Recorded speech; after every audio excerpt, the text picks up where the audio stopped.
Election commission of Pakistan نے 29 April 2022 کو ایک نوٹیفیکیشن نکالتے ہوئے کہا ہے کہ دوسرے مرحلے کے لیے بلدیاتی انتخابات کا بھی باقاعدہ اعلان کر دیا ہے، جس کا کام 3 جون 2022 سے شروع ہوگا اور 24 جولائی 2022 کو بلدیاتی الیکشن کراچی، حیدرآباد، ٹھٹہ ڈویژن جو باقی اضلاع رہ گئے تھے ان میں دوسرے فیز میں الیکشن کروائے جائیں گے۔ شیڈول کے مطابق پبلک نوٹس ایک دن کے لیے 3 جون 2022 کو جاری کیے جائیں گے۔ اسی طرح تمام ڈیٹیل انہوں نے فراہم کر دی ہے۔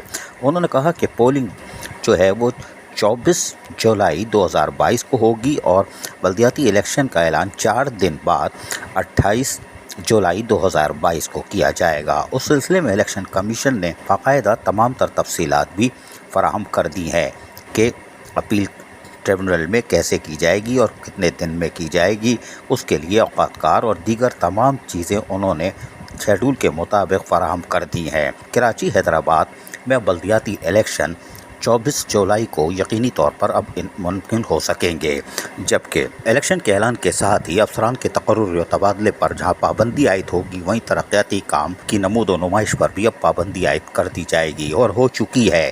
اب اگر کسی نے بیک ڈیٹ میں کوئی آرڈر نکالا تو یقیناً وہ الیکشن کمیشن اس کا سختی سے نوٹس لے گا کہ آیا ہمارے ڈیٹ کے تاریخ کا اعلان کرنے کے بعد ٹرانسفر پوسٹنگ کیسے ہو گئی۔ یقینی طور پر ٹرانسفر پوسٹنگ آج کی ڈیٹ میں یعنی کہ 29 اپریل تھی، تو 28 تاریخ اور 29 تاریخ کو جو افسران administrator, municipal commissioner, chief officer اپنی سیٹوں پر موجود تھے وہ تاحال موجود ہیں اور وہ یقینی طور پر بلدیاتی الیکشن کا اعلان 28 جولائی 2022 کو ہوگا۔ اس وقت تک اب افسران موجود رہیں گے۔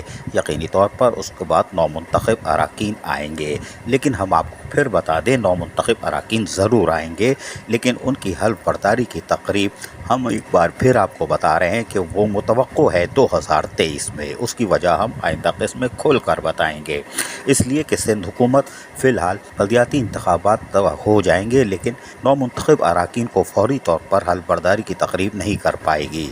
یقینی طور پر ہم اس کے دعوے دار ہیں۔ اب دیکھتے ہیں کہ بلدیاتی الیکشن جو 24 جولائی کو متوقع ہے اس کے لیے سیاسی جماعتیں اب کیا حکمت عملی طے کرتی ہیں۔ عزیز عارف، KBS بلدیاتی نیوز کراچی۔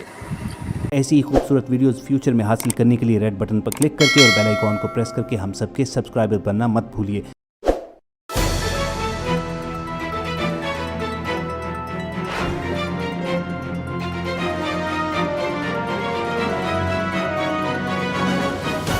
KBS بلدیاتی نیوز۔